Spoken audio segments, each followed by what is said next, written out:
mid-1990s, Michigan. In an affluent suburb of Michigan, the Brown family mansion stood as a symbol of success and happiness. With its pristine white walls, meticulously manicured lawn, and luxury cars parked in the driveway, everything appeared perfect. "Sarah, that dress is lovely," Diane Brown exclaimed, admiring her 12-year-old daughter in the living room. "Thank you, Mom. Daddy bought it for me," Sarah replied, beaming. The scene of the former model mother and her beautiful daughter was like a reflection in a mirror. Diane's long blonde hair and refined features, coupled with Sarah's radiant blue eyes, made them look as if they had stepped out of a fashion magazine. 10-year-old Emily watched silently from the corner of the sofa. Her arms and neck bore the raw, red marks of severe eczema. She gritted her teeth, trying to resist the urge to scratch. "Emily, are you scratching again?" Diane's voice cut through the air, cold and sharp. "I'm sorry, Mom, but it's so itchy." Emily's words were interrupted by the sound of the front door opening. "Daddy's home," Sarah cried out joyfully. John Brown entered the room, his suit impeccable, his smile wide. He exuded the authority of a successful businessman. "How about that, Sarah? Today's presentation was a huge success." "As expected, Daddy," Sarah exclaimed. John lifted Sarah and spun her around, their laughter filling the room. The light from the expensive chandelier illuminated their happy faces. Emily quietly stood up and approached her father, a faint hope in her heart. "Welcome home, Dad," she said softly. But John's eyes never left Sarah. It was as if Emily were invisible. "Oh, Emily." "Right, welcome home," he said dismissively before heading to his study, the sound of his expensive leather shoes echoing in the hallway. Emily felt the sting of exclusion from her family circle. She gazed at her reflection in the large mirror, her red, swollen skin and dry, flaky hands, and sighed deeply. The girl in the mirror seemed to belong to another world entirely. That night, Emily sat alone in her room, applying ointment to her skin. She winced each time the cold cream touched her raw skin. From the next room, she could hear Sarah playing Chopin's Nocturne on the piano. The elegant melody only emphasized Emily's loneliness. "Why just me?" Emily whispered, fighting back tears as she endured the itching. Day after day, her yearning for her family's love went unfulfilled, slowly eroding her spirit.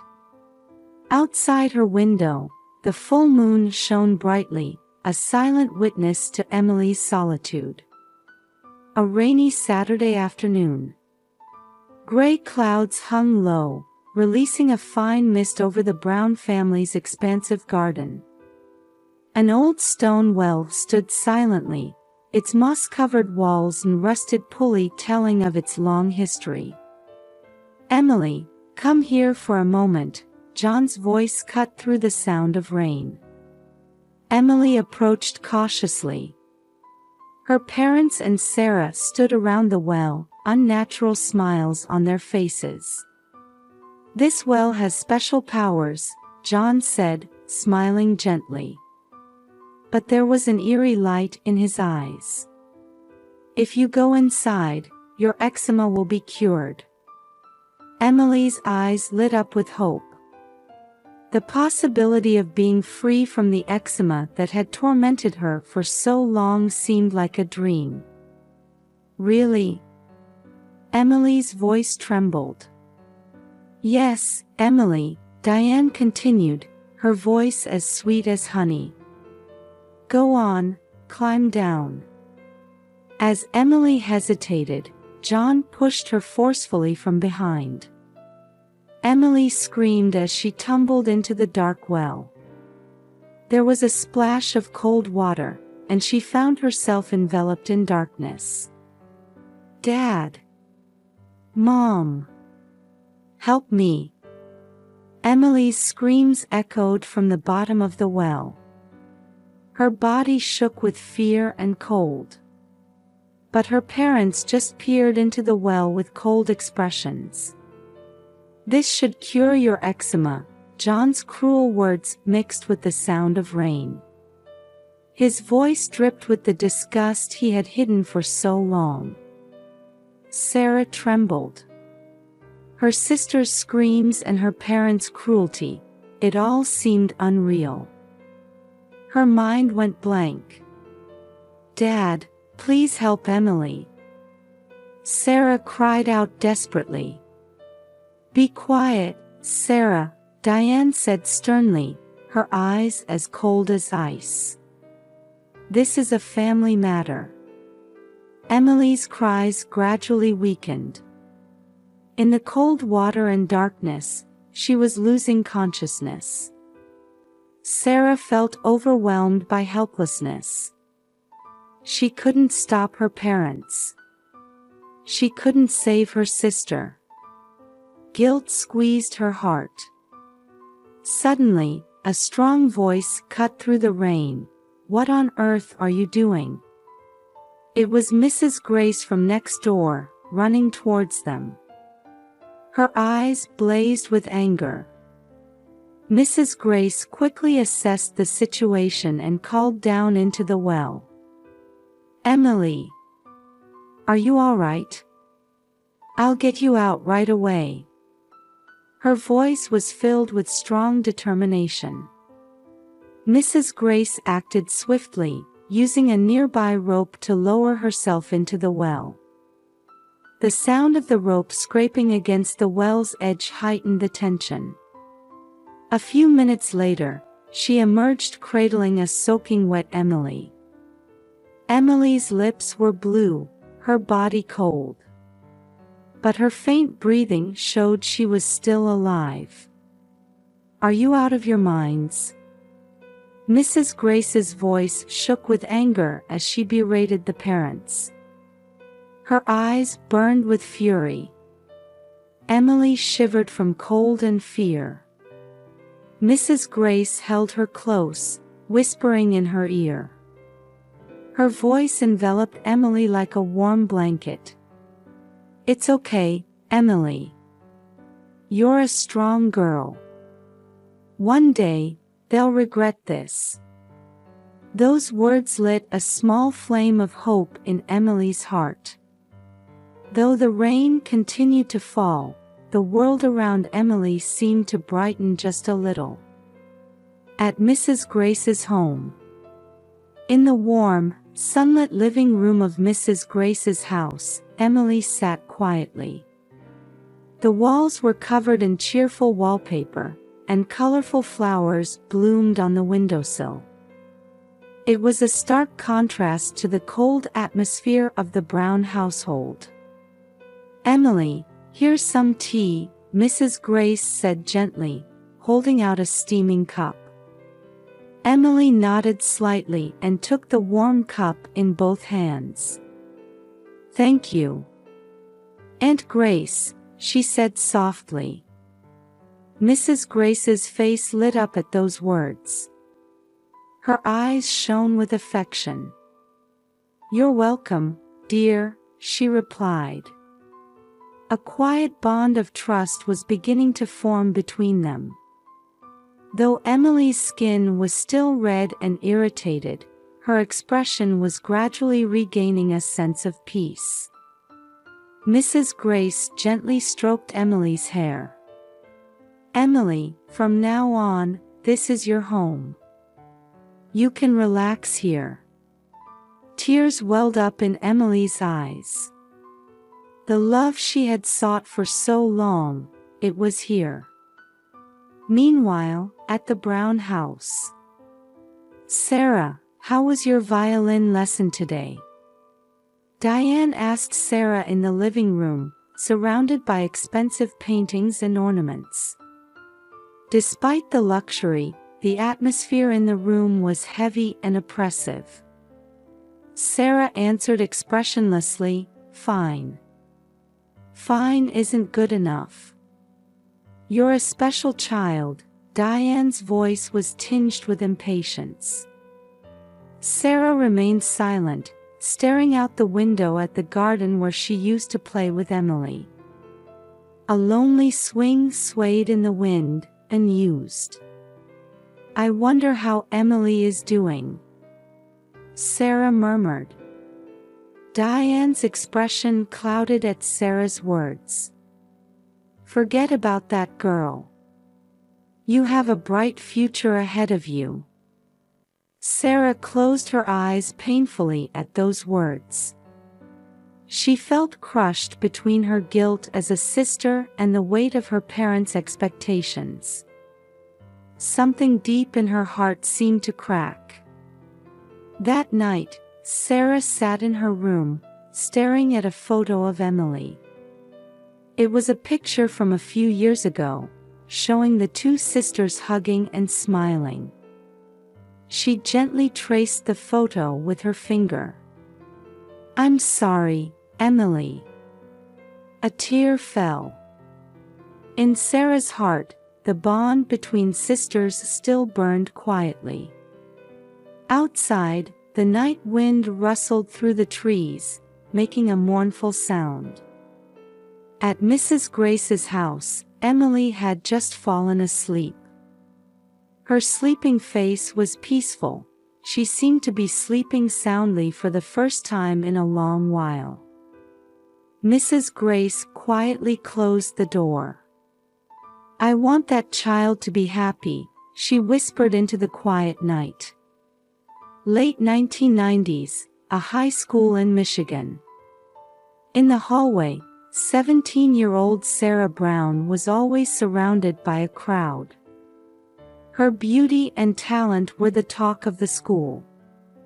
"Sarah, you're definitely going to win the next competition." "Thank you. But I still need more practice," Sarah replied modestly, though her expression was confident. However, her eyes held a certain emptiness. Behind her glorious success, her heart was plagued by a sense of hollowness.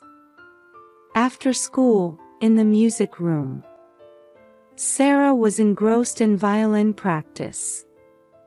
The melody was beautiful, but somehow sad. "Sarah, that was a wonderful performance," said Mr. Johnson, the music teacher.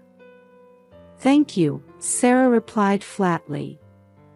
Her voice lacked the passion it once had. "But something seems to be missing, as if your heart isn't in it," Mr. Johnson observed. Sarah started at his words. I may have lost something," she said, tears welling up in her eyes. Meanwhile, at Mrs. Grace's house, Emily was intensely focused on her research. Around her were scattered herbs and cosmetic ingredients. "Emily, are you trying a new formula again?" Mrs. Grace asked with interest. "Yes, I'm researching natural ingredients that are effective for eczema," Emily replied, her eyes full of determination. "I want to help people who have the same struggles I did." Mrs. Grace smiled gently at Emily's words. "Your kindness will surely save many people." Emily continued her work silently. She looked like a completely different person from the fragile girl of 5 years ago. The eczema on her arms wasn't completely healed, but it was much better than before. "I hope this works," Emily said, picking up a new cream. At that moment, a tear rolled down her cheek. "Sarah, I wish you could use this too." As she whispered her sister's name, Emily immersed herself in her research once again. Outside the window, the setting sun painted the sky red, as if symbolizing Emily's passion. In the city center, John and Diane were dining at an upscale restaurant. "How is Sarah doing?" John asked. His voice lacked the warmth of a father concerned for his daughter. "She's been a bit down lately. But don't worry, I'll make sure she stays on track," Diane replied. John nodded indifferently. "I see. She's the pride of our family. Make sure she doesn't disappoint us." Their conversation sounded more like a business discussion. It had completely lost the warmth of a family. As night fell, Sarah and Emily were each beginning to walk their own paths. An invisible thread still connected them. Would that thread one day bring them back together? Early 2000s, a family home in Michigan. A family was gathered in front of the television, watching the local morning news. And now, we have a special feature on a noteworthy young entrepreneur. The announcer's voice cut through the quiet morning air. The screen changed to show Emily. She was confidently explaining her company's eczema care products. "Our products are committed to natural ingredients, pursuing a formula that's gentle on the skin of those suffering from eczema." Emily's voice was strong and persuasive. She bore no resemblance to the timid girl she once was. "We interviewed Emily Brown, CEO of Phoenix Skincare," the announcer continued. At those words, the Brown family's living room froze. "Emily," Diane whispered in a trembling voice. John stared at the screen in silence. His eyes reflected surprise, regret, and something else. "Our goal is to give hope to all people suffering from eczema." Emily's words struck the Brown household like a thunderbolt. Sarah watched the TV with a complex expression. Should she be genuinely happy for her sister's success, or feel depressed comparing it to her own situation? Her emotions were in turmoil. "Emily, amazing," Sarah said, tears glistening in her eyes. Suddenly, John stood up. "We need to contact her," he said urgently. Diane hurriedly tried to stop him. "Wait, John. How?" "I don't care. Find her." John's voice was a mix of impatience and desire. The living room phone began to ring. The display showed unknown. John picked up the receiver. "Hello, Brown residence. It's been a long time, Father." It was Emily's voice. John's face turned pale. "Emily, you. It's been 5 years, hasn't it? You saw the TV, I suppose." Emily's voice was calm, but underneath, a whirlpool of emotions was churning. "Yes. I saw. You've done well for yourself." John's voice trembled. "What do you want?" Emily's question was met with a moment of silence. "You, no, I want to see you. We need to talk." Sarah and Diane listened to John's conversation with bated breath. The atmosphere in the room became tense. "All right. Tomorrow at 2 p.m. At my office." Emily's voice was filled with determination. The call ended. John stared blankly at the receiver. "What are you going to do, Dad?" Sarah asked. John couldn't answer. Outside the window, birds were singing their morning song. But the Brown family had no room to feel the arrival of spring. After 5 years, the time for a fateful encounter was approaching. Phoenix Skincare Office. The CEO's office on the top floor of a high-rise building was enveloped in silence, shutting out the bustle of the city. The large windows offered a panoramic view of the city. Emily took a deep breath, facing her heavy wooden desk.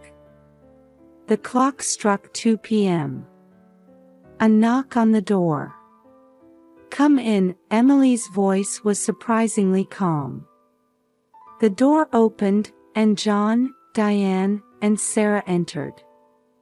The air in the room froze at this encounter after 5 years. "It's been a while." "Emily," John's voice trembled slightly.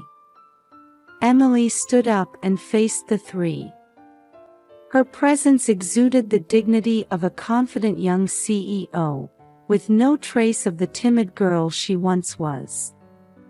"Please, sit down," Emily gestured to 3 chairs. After a moment of silence, John spoke. "Emily, we heard about your success." "Let's get to the point," Emily calmly interrupted. "Why did you come here?"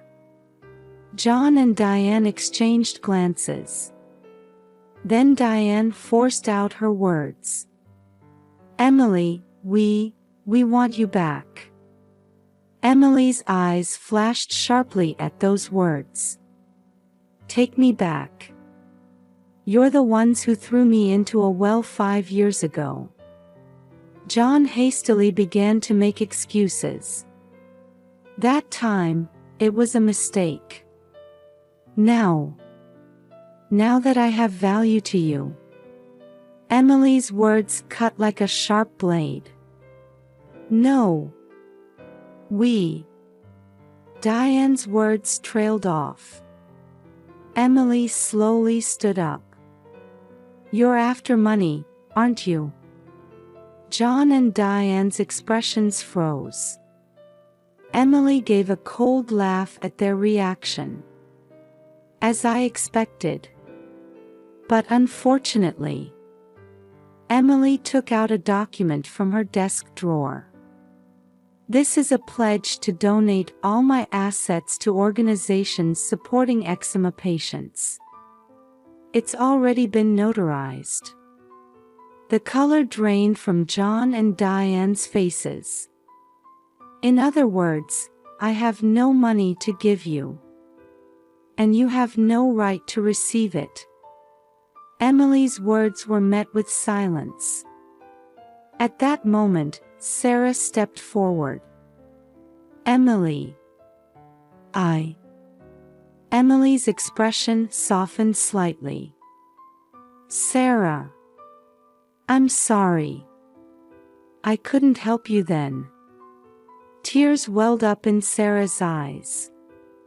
Emily quietly approached Sarah. "Sarah, you were a victim too." The two embraced wordlessly, as if trying to bridge the 5-year gap. John and Diane watched the two in a daze. Now then, Emily's expression turned cold again. "Please leave. Don't ever appear before me again." "Wait!" John shouted. "Give us a chance." A chance?" Emily's voice resonated low. "Can you imagine how much despair I felt in that well?" John and Diane were at a loss for words. "You have plenty of time to regret. Goodbye." Emily's words carried the weight of a final judgment. John and Diane left the room with slumped shoulders. Sarah turned back to Emily one last time and said, "Can we meet again?" Emily nodded slightly. "Yes, definitely." The door closed. Emily stood by the window, looking down at the city. Her eyes held a light of determination. Her future life would be not only for herself but for those who suffer. Emily made this vow to herself. Autumn 2005, Michigan. A large crowd had gathered in front of the Phoenix Skincare headquarters building. "Welcome to Phoenix Skincare's 5th anniversary celebration event," Emily's voice resonated through the microphone. Now 29 years old, Emily surveyed the audience with a confident expression. Her appearance showed no trace of the timid girl she once was. "Our company is not just a profit-seeking enterprise. Our mission is to give hope to all those suffering from eczema." The audience erupted in applause. After the event, Emily took a moment to relax in her office. Her secretary brought in a letter. "Ms. Brown, it's from Sarah." Emily quietly opened the envelope. "Dear Emily, I've started walking my own path now. Free from our parents' expectations, I've found what I truly want to do. I'm teaching music to children. Your courage gave me the strength to live. Thank you. I look forward to the day we can perform together. With love, Sarah." A gentle smile spread across Emily's face. "Sarah, I'm glad." She looked out the window. The autumn sunset was bathing the city in a warm glow. That night, Emily was quietly gazing at the starry sky from her home terrace. "Aunt Grace, are you watching over me?" Mrs. Grace had passed away 2 years ago. Her last words echoed in Emily's ears. "You're a strong girl, Emily. But strength isn't everything. Don't forget to be kind too." Emily took a deep breath. She placed her hand on her chest, feeling her own heartbeat. "I will continue my journey. For those who suffer. And, for myself." From afar, she heard the phone ringing. Emily returned to the living room and picked up the receiver. "Hello, this is Emily." "Emily." It was Sarah's voice. "Sarah. What's wrong? I'm sorry for calling at this hour. But I wanted to see you." Sarah's voice was trembling. Emily hesitated for a moment, but quickly made up her mind. "I understand. I'll come right away." 30 minutes later, they were sitting on a park bench. The moonlight gently illuminated their figures. "Do you think you can forgive our parents?" Sarah asked tentatively. Emily exhaled deeply. Forgiving and forgetting are two different things. "But I won't let them control me anymore." Sarah nodded silently. "What about you, Sarah?" "Me? I've become free. Emily, it's thanks to you." The two sisters leaned against each other quietly. The wounds of the past weren't completely healed yet. But they had certainly taken a step towards a new future. "Hey, Emily. Our story isn't over yet, is it?" Emily smiled gently. "No, it's only just begun. In the night sky, a new star began to shine. It was like a light of hope illuminating their future. Emily and Sarah stood up, holding hands. Before them lay an unknown future. It might be full of challenges. But together, they could overcome anything. Well then, shall we go? Emily's voice broke the night's silence. Yes, together, Sarah replied. Their steps were light yet strong. Overcoming the past and stepping into the future. This was the beginning of Emily and Sarah's new story.